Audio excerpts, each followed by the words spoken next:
Behind home plate, we bringing it to them all day. You know what's up? Welcome to Birdland. Win or lose, we bringing it to you always. You know what's up? Welcome to Birdland. Orange or black, we rebuild the pack. No matter where we at, you know we coming back. Section 336, we on this, so tune in. You know what's up? Welcome to Birdland.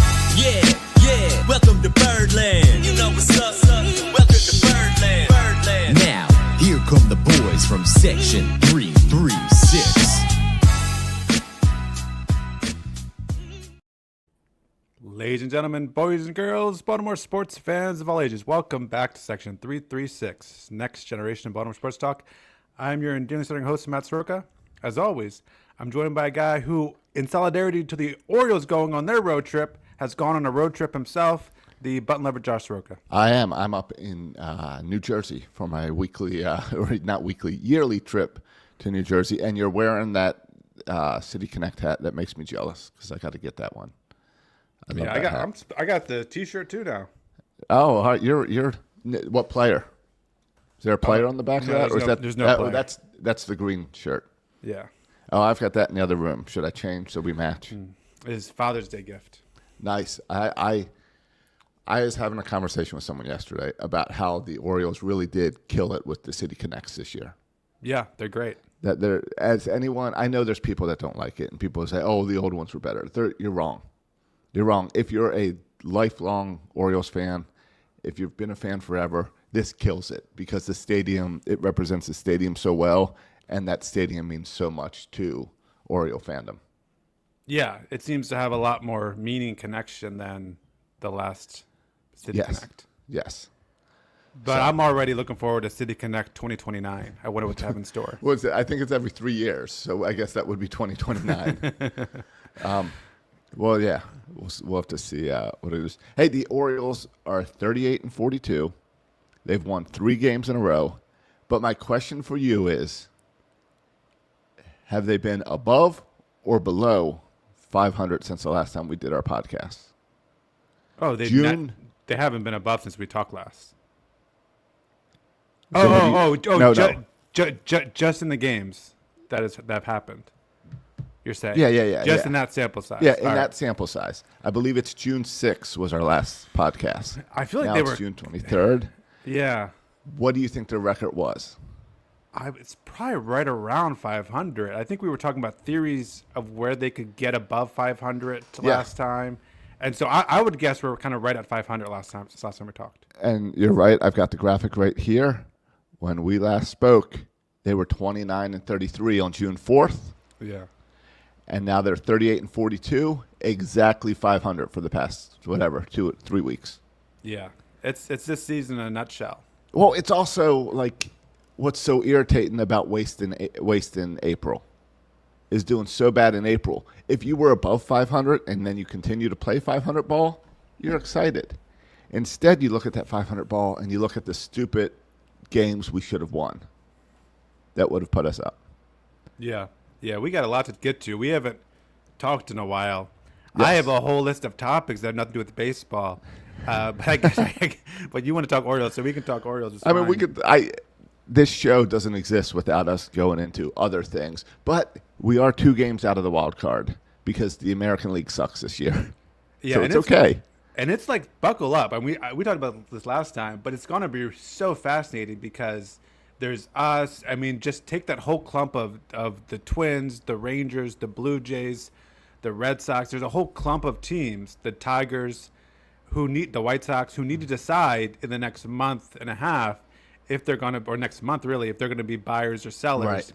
And so it's going to be fascinating to watch over the next month because the next month matters so much for all these franchises. I mean, on the directions they go. So I can't wait. It's going to be exciting baseball next month. The worst team in the American League is the Los Angeles Angels, and they are 8 games out of the wild card. Yeah, and if they win 5 in a row, they're back in it. Yeah, exactly. Any team is like a crazy. five game win streak being. That's why I really don't know if any. I can't look and say anyone right now in the American League are sellers. Maybe the Rockies and the Giants on the National League. Yeah. But the National League is so different because of the Dodgers. Yeah, but we'll see. I bet a month from now, we'll have the same conversation, and there'll be a whole list of sellers in the American League. We'll see. I hope so, as long as the Orioles are not on that sell list. Yeah, should be good. No, the problem is, Josh, my summer schedule. I don't know. Maybe your schedule is less affected because your kids are a little bit older, and you work from home. My summer schedule is just so out of whack. Like, I'm teaching summer classes, but Emily's working a lot. I have very little interaction with other adults now as well. So, and then we haven't been doing this podcast on a regular basis. So that's I know. even less interactions with adults. I really want to get this podcast back to weekly. Yeah. It's been so crazy. Summer's weird, and summer. Here's how I can explain my summer to you. I left my house last Thursday. All right. Yeah. I don't return to my home until like July 6th. Yeah, that's crazy. So I am, and because, like you said, as the kids get older, the schedules you would think get easier, but they get more complicated. Yeah. Because now I'm on this trip here by myself because it's just so hard and complicated with summer schedules and kids. Yeah. No, it is. And I'm still teaching 2 classes, but then Emily's working more, so I have more responsibility with the kiddos, and then trying to squeeze. So it's actually, summer is a lot more stressful because there's no routine. Kind of every day is a different adventure. Exactly. And so I still haven't figured out how to navigate my summer. You're right, because you get in that routine of drop the kids off at school, kids come home at this time, balance it out. You figure it out. So yeah, summer is crazy, and here we are. Your kids got out, I think, the same time as me, around Memorial Day. Yeah, they've been out, I feel like, for a year now. Yeah, so my kids are a month into summer break, and then I went and watched one of Albie's Little League games or travel ball games, whatever, on Sunday. Oh, nice, the Stingers. And the Stingers, yeah. So, and they just ended school like Thursday. So it's like they are just getting into the summer routine, and my summer's all screwed up already. I'm teaching a course for Salisbury, and so all the Maryland teachers, and this is our 3rd or 4th week now, and I'm like, guys, here's how much time you should be spending reading, and they're like, Dr. Soroka, we're still working, we're still teaching. Right. I was like, We're what? not done yet. Why are you still teaching? Get done already. Summer's here. It's wild how much later they stay than down here in the South. Yeah, it's definitely now it's. They don't go back until like September, and we start at the beginning of August. So it balances out. Yeah. But it does throw me off right now as I'm up in New Jersey with a bunch of people who just ended the school year, like this past week. Yeah. One day you'll outgrow a middle school camp. One day, Josh. This is my 25th year. Yeah, so I've been here long enough that the kids who were here my first year have had their own kids who are now here this year. Yeah. So I think I will outgrow it at some point. Yeah. You know what? 25 years means I'm waiting for them to fire me, and they're waiting for me to quit, and it's like a staring contest. Yeah. Yeah. Well, yeah. It's already. Do they even tell you about it anymore? Or you just show up. Are you properly invited, or you just kind of arrive and it's assumed you'll be there? It's not much of an invite. It's like it's one day I'm going to show up, and they're not going to say anything to me, and I'm just not going to get paid because I wasn't supposed to be here. And there'll be another videographer right next to you shooting all the video. Exactly. That's how this thing's going to end. So far, I'm here. I'm told a check's in the mail, so I'll keep coming. It never ends. It's like, hey, I've noticed this too. Have you noticed this? I have this in my. I was thinking about this too, with no one to talk to. My shampoo lasts an incredibly long amount of time. I have one of those big shampoos. Yeah. I feel like this thing has been in there for years. I don't know if I'm not using it correctly. I feel like I should have run out by now. It's the 3-in-1. You do the 3-in-1, Josh? Shampoo, conditioner, body wash, deodorant. It's all in one. It might be toothpaste too. I don't know. No. How often do you wash your hair? Every day. Oh, see, you're not supposed to do that. You're not supposed to shampoo your hair every day. Really? It kills your hair. Yeah. I think I actually use shampoo like once a week. Oh my. I think you're making that up. Can you show me? That's what my barber told me. Your barber, is that who you get advice from your hair? I feel like who else would you go to? A doctor? Yeah, doctor. No, that's my hair expert. No, this is the hair an extension of your body. If I have questions about maintaining the health of my body, I'm going to a doctor. I'm not going to a barber. Do you get advice from your feet? I know you like to go to the foot manicure people. Do you go there for foot advice on, You know on what? healthy feet? If my Your mani pedicurist, pedis? if my pedicurist would like to tell me something to do with my toenails, I will trust them because they see a lot of toenails. But no, I trust this. Have you, when you go to your doctor's appointment, when you go to your yearly checkup, do they ever inspect your hair? Well, I skipped my last yearly checkup, but since then, no, they've never. But if my hair doesn't look unhealthy, if my hair started looking unhealthy or something, I would probably ask, why is my hair wacky? I don't know. All right. Well, my barber, I'm taking my barber's advice. You do you. All right, and I'll do me, you do you. That's fine. I trust my doctor for my blood pressure medicine, and my barber for my hair. Yeah. Well, Josh, and good for you, because you usually are pretty skeptical of authority and what they say. I choose to do my own research. I don't listen to your barber. Hey, do you know what also is kind of a ripoff? Who I don't trust anymore? Yeah. Now I'm skeptical. Is this an Orioles podcast? I just need to get the stuff off my chest. Matt's been all by himself all summer. I need to get some stuff off my chest. 100-day streak. I have 110 days streak on Duolingo Swahili, and I feel like I've learned no Swahili in 110 days. I feel like my knowledge of Swahili is no greater than when I started Duolingo Swahili than it is now, and I'm 110 days in. But I'm too in to stop. I can't stop. You need to on Duolingo. You need to friend Kelly, because she is also in this and doing it every night with Italian, and she does it every night because she's like chasing someone else's streak. Okay. So I think my problem is I'm ready to move on to conversational Swahili, and this is all like vocab, and I know the vocab already. Right. Well, I don't know if it's actually teaching. I don't know how good Duolingo works. Yeah. I don't think it's good for conversation. I think it's good for basic vocab, maybe. To read signs? Yeah. Maybe to read signs. All right. Anything else on your list of gripes? Yeah. Listen, we went to the Gulf Shores the other day for Salas's baseball tournament, which ended in disaster, by the way. Total disaster. But hey, the Gulf Shores are nice. But I do want to hear about the disaster. Well, disaster like on the field or family? On the field, but I don't want to talk about that. All right. We played putt-putt as a family. It was the first time we could all go out there and play a legit putt-putt game without someone running onto different courses. And all right. But that could also be a disaster. No, it went great with the family. Okay, the only thing that happened, and it still bothers me, and I should get over this, I was trying really hard, and Emily beat me. And I played pretty well. There were some shots I could have made that I missed, but Emily straight beat me by 2 strokes. And it irritates me.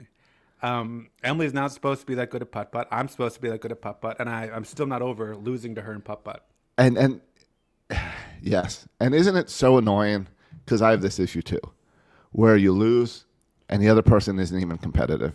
Like they don't care. Yeah, it's not. It doesn't. If she would have lost, she wouldn't have thought about it for 5 minutes. Right. Exactly. And I'm so competitive. It'll bug me. I'm 2 weeks in, and every time I look at her face, I just see how she beat me, and it makes me angry. It's affecting my marriage now. After this trip, I'm going to the Outer Banks, so I know I want to play some pickleball. So for weeks, I kept saying, "Hey, I got to get in better shape and be able to move and run because I can't stand to lose, even if it's a game I only play once a year." And Pop-Up does not mess around with that pickleball. You know he's out there training. No, don't ask him how much his paddle costs. Oh my, I didn't know there was different. Yeah. Oh, I'm sure there are. I'm sure that what we're talking about. He's got the hype fire of he's got the hype fire of pickleball. There's a travel ball pickle, a travel ball pickle paddle. Exactly. Yeah. So how's that list? Did we cover everything? Just one more thing. I started watching this show called Rooster. I'm all caught up on Rooster. Okay, I'm not. I got like 3 episodes in, really enjoyed it. But then it made me miss The Office because it has Michael Scott is in. But it's a completely different character. I know, but it made me think of The Office, seeing him all the time. No. So I turned the Rooster off, and I turned back on The Office. Yeah, and it's not as good. Josh, through 7 seasons, I was thinking like they had a couple good episodes. Season 1 and 2 is good, and then it gets bad. I'm laughing out loud. I'm laughing my butt off through 7 seasons of this show. Matt. It's so good. No, it I don't. holds up so well. Are you kidding me? I don't. It's okay. I laugh. There's very few shows that laugh out loud. I laugh out loud like once an episode with that show. All right. Here's the next show that you and I will both watch and laugh out loud. Okay. Do you know what's coming out? I think it's the end of the summer. I'm kind of done watching new shows. I now just like to watch. No. old shows. This new show you're going to be all in on. All right. What is it? All right. It's Larry David. Oh, I'm already in. Exactly. Have you seen the commercial for Larry David's new show? Is this dude ever going to retire? No, I thought he was done after Curb. I didn't know he had another show. It's a new show. I believe it's on HBO. And what they do is they take historic events and they put him in it. Oh, that's funny. And it's Larry David as Larry David, but in these historic If he was events. in these historical events. Yeah. So he's irritated, like Larry David is, like while they're signing the Declaration of Independence or whatever. Oh, And that's he's, funny. yelling at John Hancock for writing his name too big.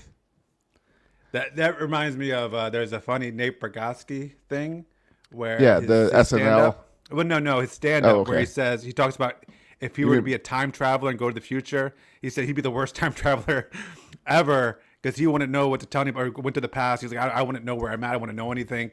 I wouldn't be able to like make millions of dollars. Like I just want it because I'm dumb now. Being a time traveler wouldn't make me any smarter. I'd be the worst time traveler. I wouldn't be able to take advantage of all the cool time traveling things. And This so is I feel like called- Larry David would be the same situation. Oh, you know what? This is called The Life, Larry, and the Pursuit of Unhappiness, an Almost History of America.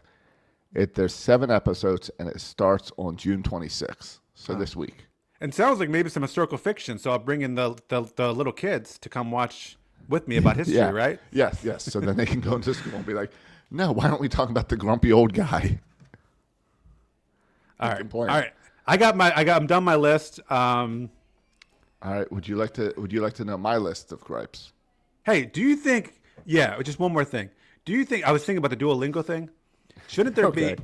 And now they're keep on promoting this Yes. Duolingo chess. They should have like Duolingo baseball, right? Where you can learn about the intricacies of the rules of baseball. Maybe even like team specific all right, hold Duolingo. on. Hold Just on. an app you That should get on. is. All right. I'm not too familiar with Duolingo, but I think you just came up with an amazing idea. Forget teaching you the rules of baseball.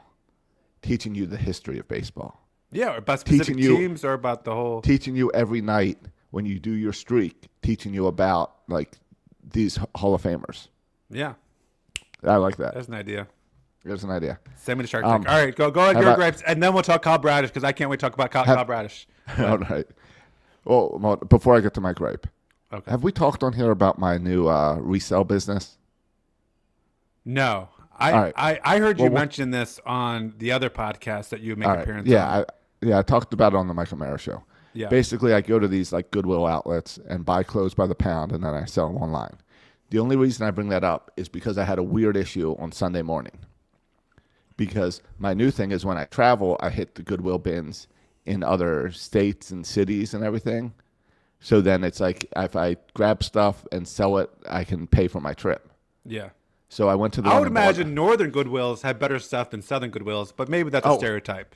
A whole separate thing we can talk about sometime is my favorite thing is that every Goodwill outlet has a different style and different type of thing. So like when I go to Orlando, I get Disney stuff and a lot of WWE stuff. In Jacksonville, I get a good mix of higher end brands. Well, I would imagine you went- could pick a Goodwill based on the neighborhood, right? Nicer When I- neighborhoods. Yeah, might yeah. have When I went to nicer stuff as Savannah, well. I got a lot of military stuff.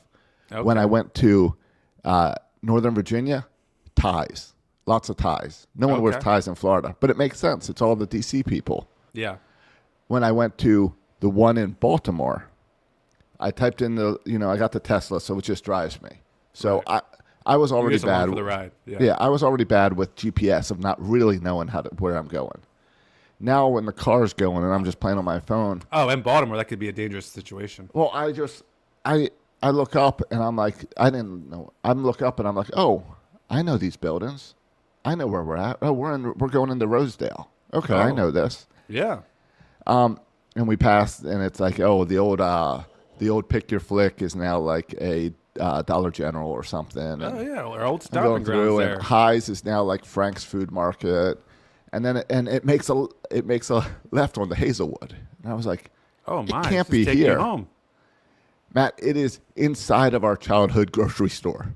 It's in Really? the old A&P that we used to go to as kids, Oh, that's fun. which was fun and weird and Could you surreal. pick out our old house? Pick out our old house? I could walk to it. Yes. No, but you could identify it walking down. Like your memory was good enough to identify which house was ours. I know the address and everything. Yeah. Oh, I But don't. I was older when we moved out of there. Yeah. But if you remember, like our house, we used to be able to walk up a hill behind our house to the back of Into the a parking grocery lot. store. Yeah. They now have a big fence up there, so you can't do that anymore. That's a shame. But it was just weird to show up like without knowing where I was going to exactly where I knew everything. Yeah, that's weird. All right, now Hey, let me ask you a question about yes. There's a store that I drive by every day to work, and I don't know what this store is. I don't understand it, and I'm too afraid to go in. But it sounds like maybe something you're doing here, where it says big sign on the door. It's like this old CVS building, Okay. but it's new. I don't even know what it's called, but it just has big signs on the window, and it says Monday everything $5. Yes. Tuesday everything That's a- $4. 3 days, Yep. and it goes like that all That's the way a to different- Friday everything $1. that's a different type of store, but it's Okay. similar. It's there's bins and you go in and buy stuff. I've been to those. Okay. It's generally not closed. All All right. right, you're great. We are 21 minutes in. I'm going to get us back to the Orioles with my gripe. Okay, thank you. Here's my gripe. We started with the Orioles, all right? So it's not like we didn't talk Orioles for 21 minutes. Yeah, I know. We didn't talk it for like 19. All right, go ahead. Here's my gripe. Yeah. Blaze Alexander, Jackson Holiday, Dylan Beavers, Felix Bautista, Dean Kramer, Cade Povich, Adley Rutschman, Chris Bassett, Ryan Mountcastle, Jordan Westberg, Zach Eflin. Sounds like a pretty good team. Yeah, it does. From our injured list. My gripe list is our injuries. Yeah. And I get it. Like, every team gets banged up a lot every year. It's part of baseball being long. And it always feels like we get banged up more when I know that's not true at the end of the year when I look at the stats. Yeah. Well, even but- when we played Seattle, they had called up a guy from Single A just because they need another body because Right. their guys were dropping like flies. So, yeah, But it's why- that time of year. It's that time of year. But it's little things. It's leg discomfort, groin tightness, oblique strain. What are our trainers doing that they can't prepare the guys for these? Shouldn't we have better trainers now? I mean, I don't think it's a training issue. I just think over the course of a season, this is inevitable. I think it would happen with the best trainers in the world. Silas Okay. today has basketball camp. He slept on his elbow wrong. And he said he was practicing in the front yard this morning. He said, I can't make any shots, Dad. My elbow is messed up. Didn't we have a just- pitcher a few years ago that missed the start because he slept wrong on his arm or back or something? I mean, you play every day. It's a long season. The good news is, though, Josh, of those guys you listed, a bunch of them on rehab assignments right now, namely yeah. Cade Povich, Dean Kramer, Dylan Beavers, all on rehab assignments. Yep. Hopefully, Adley Rutschman. Is this still about getting hit in the head? Is that what the Adley Rutschman Yeah, thing is? Adley's just a concussion protocol. Yeah, so he'll be fine. He'll be back the end of the week. It's 7 days, retro to the 19th, so he'll be back the end of the week. Yeah, and Blaze, we don't know really the severity of Blaze yet. Hopefully, it's not serious, though, right? Yeah, day to day. Jackson Holiday's day to day. That was groin tightness. I don't know why you always focus on. Yeah, Jackson Holiday should be back. I don't know why you always focus on negative. Tyler O'Neill made a diving catch and got up and wasn't injured. Even Jim Palmer was like, "Is he hurt?" You know, he was just adjusting his belt buckle. But everyone thought he was hurt, out for the season after he dove for a ball. Tyler O'Neill is so weird. Sometimes it looks like he does not know what he's doing out in the outfield, and sometimes he will make an amazing catch, like that one yesterday, where he gets up and he's fine. Yeah.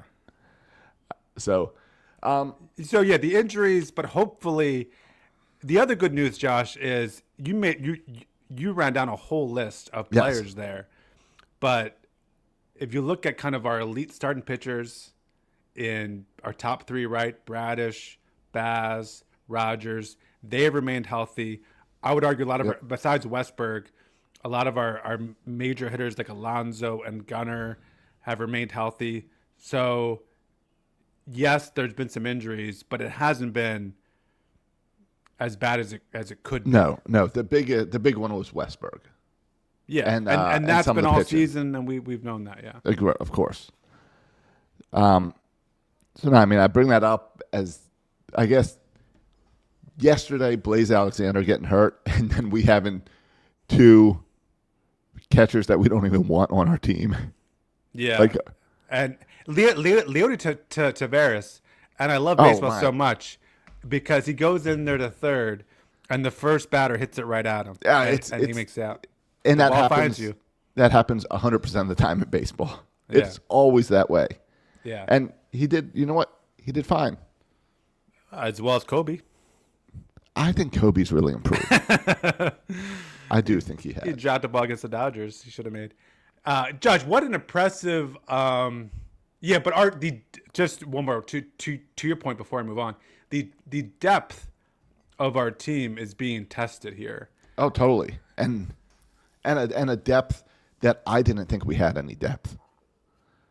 Like, I Well- thought we had some pitching depth, and the pitching depth has really shown up with Brandon Young and Trey Gibson, don't Trey forget my Liberty Gibson. boy. Yeah. who's the third? Who's Well, the that's third kind young of. guy? That's kind of been it now with Trevor Rogers. Oh yeah, Radish Trevor Rogers just being back. and in Baz. those. Yeah, Yeah. So and Trevor Rogers is looking back kind of in old form. That Bradish yesterday, I think that was his best outing of the year. yeah, I mean, yeah, it was certainly his longest. I think his one against Seattle was actually a little bit better, but he just had more strikeouts. But Yeah. the thing about Bradish, and this happened yesterday, but it was so true in the Seattle game. When you throw a curveball that lands a couple feet in front of home plate and maybe outside, Yes. and the hitter still swings, that's when you know the pitch is just absolutely nasty. Yeah, if you when can it's not even embarrass get to the the pitcher. plate. Yeah, Right, and he or did the that batter. to multiple hitters. He did. Against Seattle and a couple He did. times against the Angels. So yeah, his stuff, and even if his curveball is not as nasty, his slider's nasty. And they were saying yesterday's game was the hardest he's ever thrown in the sixth inning or later, thrown That's- 97. So Like, it those are seems all- like, Those are all positives. yeah, We're like, and that's also part of the problem with this team is they will do everything to break your heart, and then suddenly pull you right back in. yeah. Well, and we were talking about this weeks ago, but like I feel like this team goes as Rogers, Bradish, and to a lesser extent Baz go. Because if Rogers and Bradish, we know they're capable of being great, and they've been inconsistent so far this year. But if they're great, as good as they can be, that solves a lot of our ills, at least Yeah. in the pitching staff. Because then they can go deeper in the games. You're less exposed to your bullpen. It's all good stuff. And they've been pitching like that lately, and we've had some wins lately. And we saw in the Dodgers series, this team can take on any team. Yeah, that's just a super impressive series. It really was. It should have been a sweep, but whatever. It's still you win the series, and that's impressive. Yeah, and to win that final game in such dominant fashion to the point where they had to bring a pitcher in. Yes, that's play player fun. in. That's, I guess, the Dodgers at their place. At what's it called? I never heard of this thing before. That was everywhere. Uniqlo or something? What is that? It is Uniqlo at Dodger Stadium or whatever they call it because it's still got Dodger Stadium in it. Yeah, I think people just call it Dodger Stadium. It is a Japanese company Oh, that makes sense. because of their it makes sense for them. Yeah, they have a lot of Japanese. If you pay attention, you start to see that little red and white logo on so much stuff. Oh, really? I'll start Yeah. looking for it. Start to Yeah. look for it. So, yeah, I mean, just super impressive. And then you worry when you get to the Angels, a little bit of a letdown. I mean, it's because this is how the Orioles season's gone up and down, up and down. Yeah, So you're gonna go- the question is, because- can we kind of extend that momentum here into the Angel series? And so Well, far and we the- have. Yeah, and the biggest frustration with this team has been them killing themselves. So you had that feeling that we just had a really impressive series against the best team in baseball, the Dodgers. We're going to go into the worst team in baseball, well, the worst team in the American League, and fall apart. And really impressive win yesterday. Yeah. Do you know what's? I was looking at some stats today. All right. I hope you don't mind me doing that. And this is to me one of the most bizarre things. So if you let's just look at Baseball Reference and look at the top hitters in baseball and look at their WAR. Okay. Do you know where? And there's 30 teams in the league. Yeah. Do you know where our top hitter ranks in terms of WAR, in terms of just WAR? the hitters? I would think we are 10th. No, I'm talking about individual players. Oh, so which player? Which player and where do we rank? Okay. Well, Taylor What? Ward would be Yeah. our highest WAR, I would think. Yeah, it's Ward. And where do you think it would rank in the majors? He's on base all the time. Let's say 10. He ranks 63rd, Oh, okay. and that's All our right. top player But all right. in terms of WAR. And Well- the same with pitching. You'll never guess who our top pitcher is But for see, WAR. but that's looking at an individual stat instead of team stats. But that's what because I'm saying. But that's what I'm saying. My argument is this team so far has had no one. And by the way, our top pitcher in terms of WAR, do you know who it is? Top pitcher WAR. Well, is it Rico Garcia? Does bullpen count? Yeah, it is Rico Garcia. Good for you, Josh. Hey, I watch these games. Yeah, but usually it's a starter. But Rico Garcia is 67th in terms of WAR. So both our top pitcher and our top position player are in the 60s, and these are top players. And by the way, who would have had Ward and Garcia as our best WAR players for hitting and pitching? But to me, this is more evidence of this team does not have the elite or has not had elite performances really by anybody all year. And so this has really been the team kind of being good enough collectively to get us to this point. And what we've seen recently, I would expect a month from now, Bradish to be at the top of the leaderboard. And Yeah. at some point, I expect Gunnar to still be our top WAR player offensively, even though he's not there yet. And so I still think this team, not only are we kind of playing better, the potential for a lot of these star players, and I think Bradish is a star. I obviously think Alonso and Henderson are stars. The potential, I think, for them to play a lot better the second half of the season is absolutely there. So I totally. think the ceiling for this team is really high, and the fact that we're still in the running with all of our kind of stars and with not having any elite performances, really. I don't know what the All-Star voting looks like, Josh, but Oh, I looked WAR at it stats today. would say we shouldn't have any All-Stars. We don't have any all-stars. Yeah. My guess Rico is Garcia will get an invite. Rico Garcia will represent the Orioles. But isn't that kind of wild, given this roster and this talent and this team? Well, it also explains why we're in fourth place. Yeah, it's Like, why I we're getting know- 500. I know we're hopeful. It's why we're under 500. We're hopeful that we're 2 games under the wild card. Yeah, but- yeah, exactly. Because if I would have said to you, Josh, at the beginning of the season, if I would have said, hey, listen, it's going to be June 23rd. And we all suck. Rico Garcia is going to be our only All-Star and our highest WAR player. What's our record? I don't think you would say 2 games out of the wild card, 4 games under 500. I think you would say this is a complete disaster. So I think this is a testament to how well we've played collectively as a team, whether it be Kobe Mayo stepping up, whether it be Brandon Young with the season he's had and stepping up. We didn't expect it. So I think collectively, Basayo's obviously performance. Collectively, we're kind of been good. And now we just need our superstars to kind of tick off. And Bradish is already there. Hopefully Rogers is there. And I'm excited. I'm excited for where this team's going. Maybe they will disappoint me again because they seem to do this all the time this year. Go on a run of a couple games and then fall back.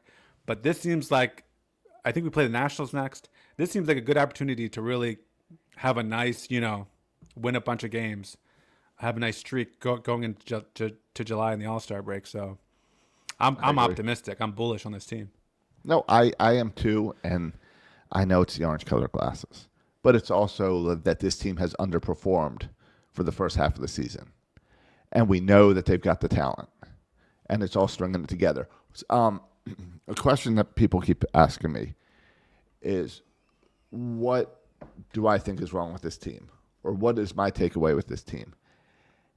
And I don't know, is it me or more and more there's one person on this team that frustrates me?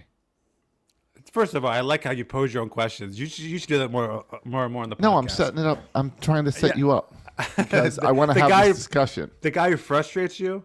Yeah, there's one guy that frustrates me where I think I think without him, we are a 500 ball club.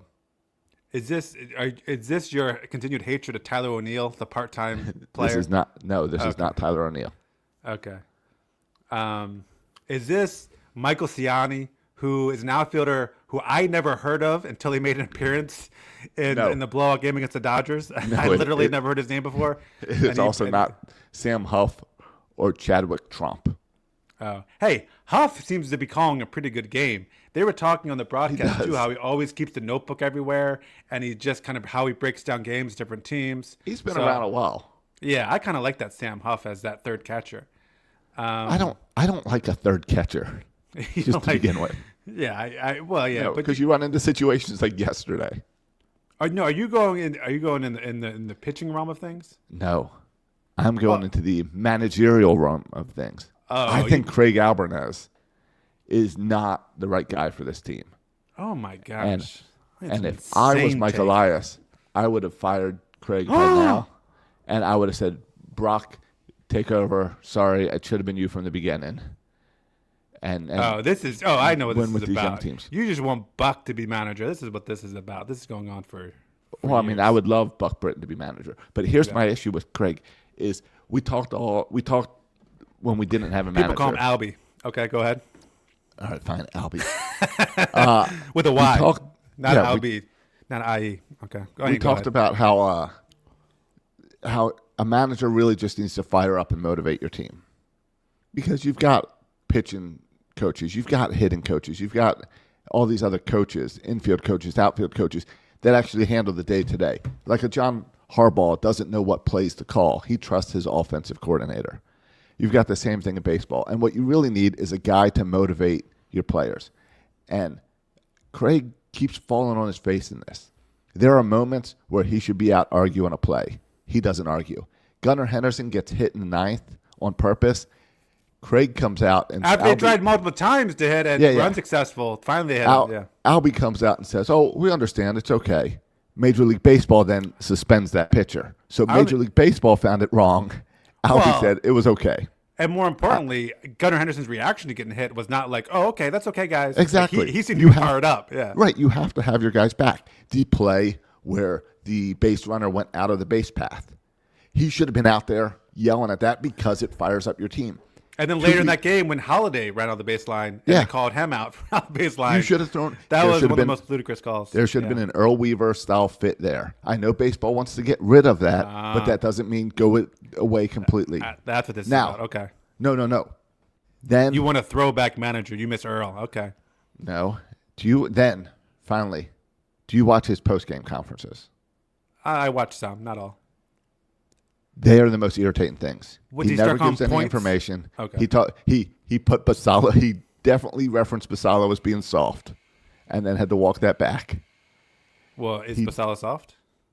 No, he's not Josh, soft. He's not soft. Josh, you want your manager to be all soft and cuddly. No. Don't No, call no, players no. soft. Oh, you're too cuddly, Josh. Albie's hardcore, and you can't handle that. He's hard on his players. I want a hardcore guy. If he wants to call Basallo out for being soft, then call him out. Don't talk around the situation and let the reporters do the reporting and then cause an issue. The other day, the loss to the Dodgers, where O'Neill threw the ball off course, Basallo did that little lazy grab and missed it. Yeah, you missed when Hensley gave up the hit, but okay, go ahead. Yeah, and Hensley gave up the hit and a couple walks. Yeah. Craig's post-game conference was, well, I think there's a lot of things we could focus on with how that went wrong. And he implied Hensley was the problem without calling him out. Either call him out or don't. Stop being soft and trying to send the reporters down these paths. I want a manager that's got my players' backs and holds my players responsible. And I don't think I see that from him. What about yesterday's game? No, Josh, to your evidence, I'm supporting you here before I call you a knucklehead. In yesterday's game, there was a play at the plate where the catcher was clearly blocking. He was clearly blocking the plate. Yes, and they overturned the call, and they did a shot of Albie in the dugout, and he's laughing over there. He's laughing. Matt, there was he a should picture. Be out there arguing. There was a picture of Albie. Yeah. From the blowout Dodgers game. Have you seen it? Where he looks like he is his head is laying on the railing. He looks like he is asleep. Well, he's too young to be doing that. He is so irritating to me. And this doesn't even include The lineup Boston accent. construction. Oh, This does not include leaving players out too long. He had Trevor Rogers out there in the 7th. Trevor Rogers fell apart in the 7th. Post-game, Trevor Rogers says, I don't know why I wasn't pulled. I kept looking over, and they weren't pulling me, so I kept pitching. yeah. That's and he admitted wrong. at that one he left him too long. Yeah, and it's been a few like that. So, Okay. so I am not sold on Craig Alvarez. You can tell me I'm wrong. Oh yeah, you're But right. I think Buck Britton, I think anyone could get this team above 500. And you want to? I mean, there's things I'm excited about, but I'll tell you, one of the things I'm excited about is that Cal Ripken is back on the field and working with these players, and seems to be having some success. I want to know: did Craig ask him, or did they step up and say, "I'm just going out there and doing this"? Yeah, I mean, there's a separate issue apart from Albie is there has been struggle. I mean, we've had a lot of high draft picks, position Yes. players, and very few of them have worked out. Kerstedt, Kauser, even now Holiday. I know Holiday's super young, but they haven't lived up yet to their potential. Yeah. And so that's an issue that I think that's beyond Albie that you need It to is, but you know what? do better at your Fine. development. Fine. Albie, though, is responsible for lineup construction. Gunnar I've had no issues with the line of construction. Gunnar Henderson should be 5th, and everyone bumps up because Taylor Ward is getting on base all the time and being left out to dry. So I would drop him back, and then I would go Pete. Rutschman 2nd, Pete, Basallo, then Gunnar. Because you got to, at least those guys are going to hit the ball deep and try to move Ward around. Okay, fine. And in terms of, I mean, I think that's it. I know that's not your biggest issue, but to me that's a minor issue. But I tend to want my best hitter at number 2, and I still think Gunner's I that agree. guy. I don't think Gunner's your best hitter. All right, I think he is. I won't disagree there. He had too many strikeouts this year. And I think he's actually handled the bullpen and starting win the pool guys really well.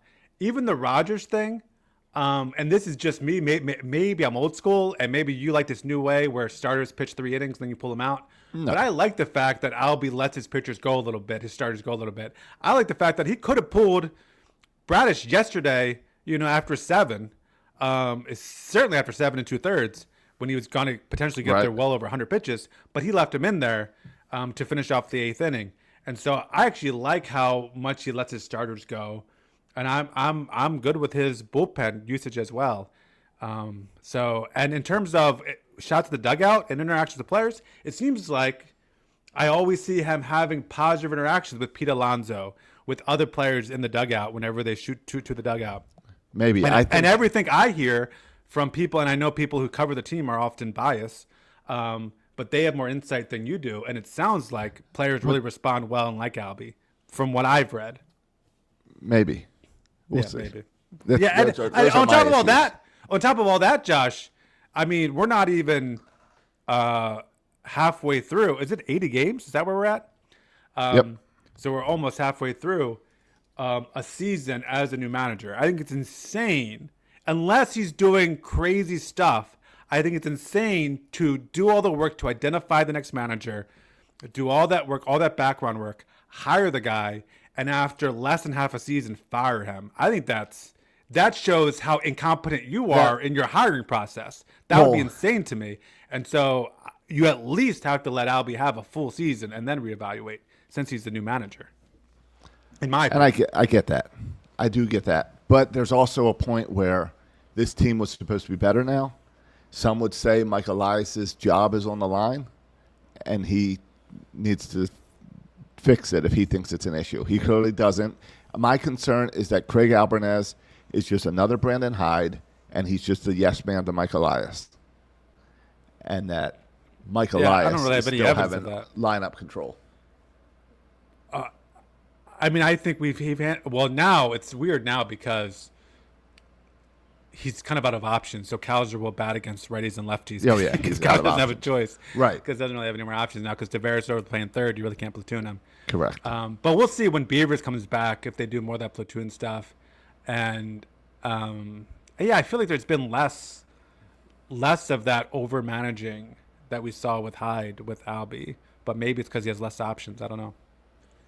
Maybe. I don't know. That's just been my frustration lately. Okay, and do you think Birdland shares your frustration or no? Oh, I have no idea. I don't know care. that either. I just know my opinion of watching the games. I haven't taken a survey. I mean, I don't think Albernez's job should be in danger. I think he's done a nice job. I would like to see him argue more, but again, I think that's just the spectacle for us fans that it looks like. I think in the dugout he does have the players back. We want the spectacle so we can see it on TV how he has the players back. Yeah, and I get it. I would like to see that too. And honestly, I don't think he's a fire immediately. I think he's a C grade right now. He's average, which is exactly what you see from the Orioles on the field. They're just average. Yeah. They're getting by. I think they're underperforming. Yeah. But and let's see and I think he's underperforming. But but it's going to be amazing when Gunnar starts to get on fire, and he will, Josh. Wait for it. I hope so. It's amazing how much better of a manager Albie is when Gunnar's on fire. Oh, 100%. 100%. It's way easier to manage when your team's good. Well, it's easier to manage when Bradish throws 8 innings, right? Right. You just have to make one decision. Who's going to pitch the ninth? And you're good with yours. Yeah, and you know what? Yesterday, I know it was a blowout, but yesterday was a tough game to manage when you lose your third baseman. When your third baseman is DH and you have to manage, when do I pull him and put him at third base? How do I get through with the pitchers? So I get that. It's good that it was a blowout, but that would have been a tough game to manage. Yeah. It's interesting. Ward has played. I didn't hear Albie's comments on why Taveras, because Ward came up as a third baseman and then moved to the outfield. So he would have been the logical guy to play third. But I'm not. Yeah, but I guess you were more concerned about a ball getting away in the outfield. I don't know. You know, the only thing that the Dodgers series into the Angels, the only thing that irritates me about this team, because they're playing so well, it's hard to get irritated, is their challenge decisions on the balls and the counts that they're challenging in. All right. There must have been a pregame conversation yesterday about, hey, this ump sucks or something, because they challenged so early, so fast. Well, this went to the Dodgers series, too, when there was like a 2-0 count in the early innings that cows are challenged. Like, what are you doing challenging a 2-0 count? If it's not and that's what I don't understand about any of these challenges. If it's not a strike 3, why are you challenging it? Or a ball 4? If you think it's ball 4, challenge it. If it's strike 3. Even then. Because even then, if in you're the early innings, you're going to get another pitch. And then we saw this in the game with the Angels. There was a couple like really obvious calls. There was one obvious call he missed that would have been an easy challenge, but you didn't have the challenge. And the other thing I think I think it's not a coincidence that since Adley's been out, the challenges have been a lot worse. I think Adley by far, from what I've seen, is the best at challenge among our catchers. Yes, is the best at knowing when to challenge, both situationally and knowing his balls and strikes. Right. Which is interesting because he's also the best pitch framer. He's best at yanking that ball back in to fool the ump. Yeah. But doesn't it feel like now, Josh, the new skill set that catchers need to have is knowing the strike zone and what's a ball 100%. Strike? Because pitch framing's going away. Right. Because but the more challenges are here to stay. Exactly. Yeah, we're just going to get more. Or go fully electronic one day. Yeah. No, I think we'll stick with the challenges for a while, though. Well, yeah, we will. We will. Yeah. So we need Adley back if for nothing else than to challenge pitches. Well, and weird concussion, getting hit in the ear, and but at least that ball wasn't even thrown that hard. I'm surprised he even went through all this. But I know, but it's hopefully we can, if we can sweep this Angels series, I mean that's going to get us 2 games below 500, and really like making a push again. Yeah. Really start to get people's attention. Yeah, and if Bradish and Rogers, I mean, I'm really paying attention to Rogers' next start because he might have turned the corner, and if he can be like it was last year, along with Bradish, how he's pitching, I mean, that gives us a pretty good 1-2 punch. And so, let's see what happens there. Yeah, we've got Baz and Gibson for these 2 games. Yeah, I mean, I think Baz is good. He's been pitching well. It was an interesting start last time at Gibson. We had the bad first inning, and you see a lot of pitchers, and then they figure out their pitches and get a lot better. But it sounds like Josh wants Kramer, who pitched, I think he just pitched the other day for Norfolk. And I know Povich pitched yesterday or on Sunday for the Bay Sox. I think once Wells comes back, it seems like Gibson will be the guy to go. And so we'll see how Gibson, unless Gibson pitches extremely well, then that might. It's also we'll see that what time of the season where you could go to a 6-man and try to get people more rest to try to get through the season. Yeah. Or move one to the bullpen. Yeah.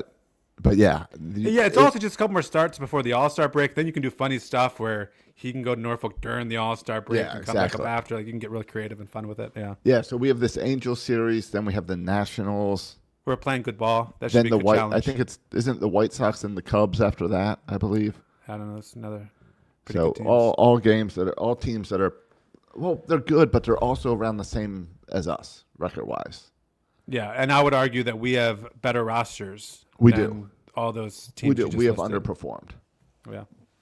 Hey, what do you? I've been meaning to ask you about this. This has been going on for a while. This is baseball. This is baseball related. All right. All right. This has been going on for a while, and we haven't talked about it all. But I hope you enjoyed that Orioles talk. Every time I see it, I think that this must be grinding your gears and I think it's fun. But I'm thinking, somewhere Josh is shaking his fist because it's baseball fans at the game having fun. What are your thoughts on all these shirtless guys in the outfield? That's the I new like thing, it. right? Across the stadium. The what is it? Tarps off. Yeah, tarps off. Tarps off. And I like it. everyone runs to this spot in the bleachers or something. And I like it. you like it? I like it because I'm surprised. Well, because young people are excited and they're excited about real baseball. Even in a close game, are they paying full attention to the game, or are they just trying to get on camera? Josh, tell me what you really think. Well, hold on. I don't think they do it unless you're like it's a close game and you're trying to come back, right? Oh, is that? You're not going to do it if it's a blowout. It's like a rally cap. Oh, I wasn't aware of how it was used. Yeah. It's like a new rally cap type thing or a celebration. Okay. So I'm cool with that. The first time I saw it was in Miami. Did it start in Miami? Do you know the origins of the tarps off? I believe it started with a soccer match. Oh, it's a soccer thing. Oh, does that make I you like it even more? And I thought it was St. Louis. Let's see. A group of college club baseball players visiting St. Louis decided to take their shirts off in upper right field bleachers to energize a sleepy crowd. It is so much better than the wave. That's what I'll say. The Dodgers had the wave going on early in the game. I like that. And here's what happened. In that game, first game, the crowd got all excited with the tarps off guys, and the Cardinals then rallied for a walk-off win. So the team. They got to keep it up. So then the manager in the post game praised those guys with the tarps off for waking up the crowd and the team to get that win. So that's where it comes from. That's why I'm all in on it. Plus, it's celebrating real baseball, not this banana ball or cosmic ball or what. There's a third one now I've seen. Look at Josh speaks so negatively towards it. Then he's the guy in the first row at all these games. Okay, Josh. I have a 12-year-old. Yeah. I have two 12-year-olds, so I go to these things, but I will speak negative about them. Hey, you mentioned the soccer fans. I don't know if you're aware of this. The World Cup is going on, happening in the United States right now. I've heard. What would you rather have, Josh? The United States, who are big underdogs, but have played really well the first two games.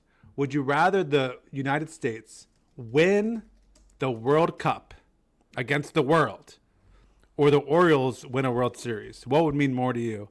A United States World Cup or a little Baltimore World Series?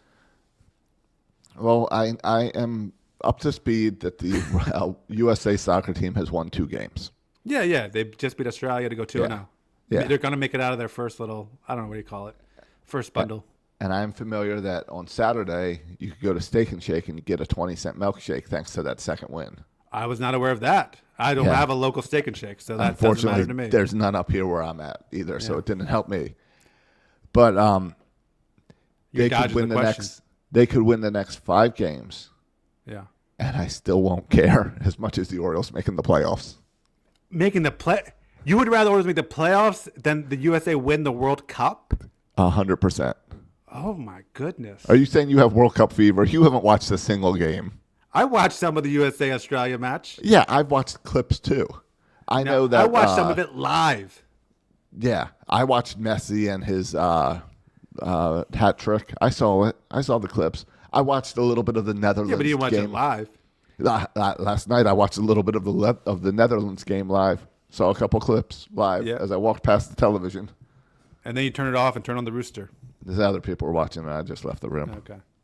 No, I'm excited for the USA, and I'm rooting for the USA. But, yeah, obviously, give me a World Series. And, yeah, I'll be with you probably. Just give me a playoff appearance. I care more about the Orioles sweeping the Angels than the World Oh, Cup. I want to go that far. You go a little bit too far for me. Give me a sweep.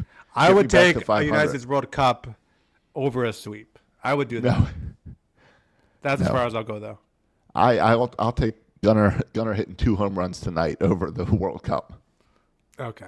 I'm sorry I even broached this subject. No, I don't care about soccer. I know, but this is not just soccer, Josh. It's like the Olympics. It's different. This is the World Cup. But I thought we weren't supposed to get excited for USA stuff. That's news to me. That's news to everyone watching these games. Okay. That's All right. news to Well- ESPN, who's covering soccer but doesn't have anyone on there. I like people criticizing ESPN for having no one who knows soccer covering soccer. Yeah, Watching Stephen A. Smith try to talk Yeah, they don't know football what to do. is fun. It's like watching Josh try and talk Nope. football. Go back to your WNBA coverage Yeah. and banana ball. They now have banana ball and not real baseball on E ESPN. Yeah, ESPN has the banana ball. So good for Yeah. them. Yeah, it's a good show. Well, I saw Jackie Bradley Jr. was playing with the Clowns, playing Yes. against the Banana, former Yes. Red Sox. Well, that's a big name. Yeah. Clowns. Oh, they had But They he wasn't like a special. Like he's a regular player for them. Oh, is he? Yeah, like he Oh, I plays didn't every know day that. for the Clowns. He was drafted. Because they always in- have their for the little Clowns. celebrities. I saw they had like Yeah. Johnny Knoxville and Steve-O Yeah, with yeah, the no, party he was animals. Beyond a celebrity. Hey, have you been following all the baseball negotiations with the owners? Yeah, I've read it. I stand by my theory that this all gets settled. If the Dodgers win the World Series, there's no lockout. If the Dodgers do not win the World Series, there's a lockout. I Okay. think it's as simple as that. It does make me happy that we saw the Dodgers play, and Kyle Tucker stinks. And this is the guy that caused so much drama. Oh, the Dodgers just destroying baseball because they signed Kyle Tucker. Right. And Kyle Tucker's terrible. And it's people say this could, if he continues this way, it could be the worst contract in Chris Davis. Yeah. I think Major League Baseball cannot be serious with their responses to the Players Association. Oh, all so far the apart. owners want? Yeah, They're yeah. insane asks. They're ridiculous. And now- it's as simple as a kid saying no, no, no, no, no, no. They're ridiculous. Yeah. And it's not real. And they're saying no, so then that when they give up some of it, it looks like they're the good guys when they're not. Right. Because I agree that's what they're doing. But to me, the ask seems so insane Yeah. that it's not even a good starting point.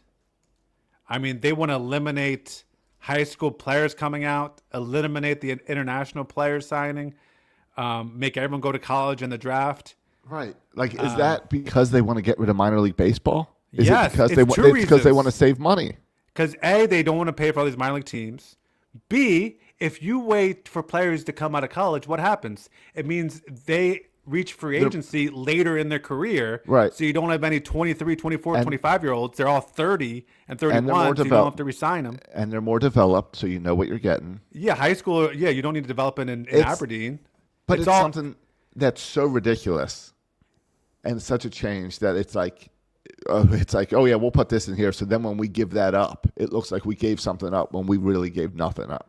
I'm surprised Rubenstein would be for international draft when he's just spent millions of dollars on that new facility to recruit and train players over there in the DR. Could you imagine if Major League Baseball got rid of minor league baseball? It would change so much stuff. Yeah. It's ridiculous. It's nothing that would ever really happen, and it's so just silly. Yeah. Yeah. I agree. So, but it also, you hear that and you think, oh man, there's going to be a lockout, right? Because if that's where the owners are starting, and then they say, oh, we'll take away the international draft. Right. Well, then that's not a starting point at all. And I worry that this is going to, they're so far apart that I worry about this down the road. I don't think baseball can afford a lockout.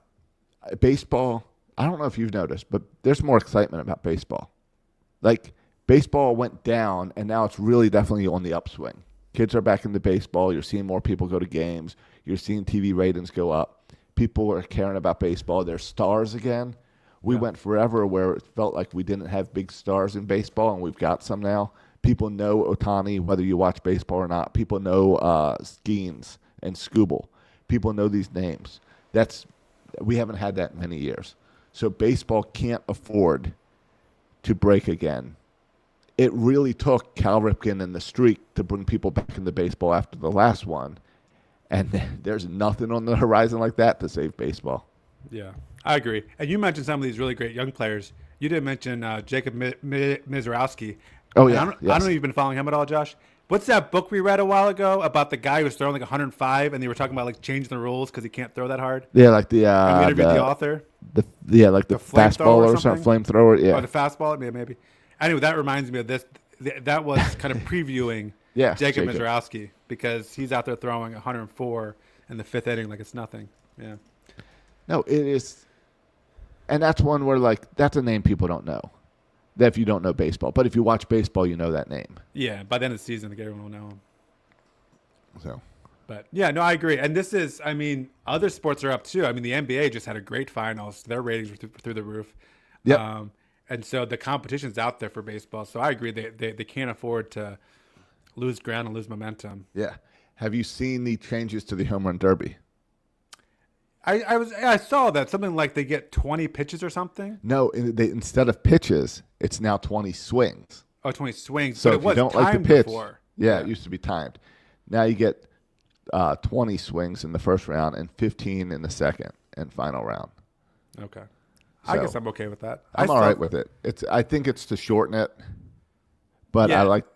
And there's some wiggle room there with how fast the pitcher can kind of throw. Yeah. That always And seemed a little weird. And it seems like it's healthier for the player Right. to be able to like do his normal approach and not swing as fast as I can every time. Right. So we'll see. I think it's just a great event. I'm looking forward to the home run derby. It is. Hope Pete Alonso's in there, right? I would I mean, think it's Pete. fun seeing him dominate for the Mets. Yeah, I would think you have to invite Pete Alonso, Yeah, I hope so. but who's the guy that won it last year? The big dumper or whatever. Oh yeah, Kyle Raleigh. Yeah. Yeah, I believe his stats suck this year. Yeah. Well, He's he just won- yeah, but he had an oblique injury or something. Remember, he just came back. His first game back was against the Orioles, and so people saying maybe the injury was a reason he was off to a really bad start. And now, but yeah, he's not gonna. I don't think he's gonna be in the home run. He's not gonna be in the home run derby or the All-Star game based on this year. Yeah. I mean, I don't know if they automatically invite the person that won it the previous year. But I don't think he would do it coming back from injury just a You wouldn't think week so. ago. Yeah. Yeah. Doesn't seem like a smart move. So, all right. Good. I got a bunch of stuff off my Yes. chest. Yeah. I'm glad you I'm were good able for to the talk week. to another adult. I'm good for the week. Yeah. We have to do this more than every couple weeks, so I don't, because the list adds up. I Hey. would like to do it with just one or two things on my list. We'll do it not next 5 week. things. Let's do it All next week. All right. I don't know what my schedule is next week, and neither do you, but we'll figure it out. I know my schedule next week. Well, you're going to be in the Outer Banks next week. I'll be in right? the Outer Banks next week. So I'll be available. I might be too. I'll have to see. All right.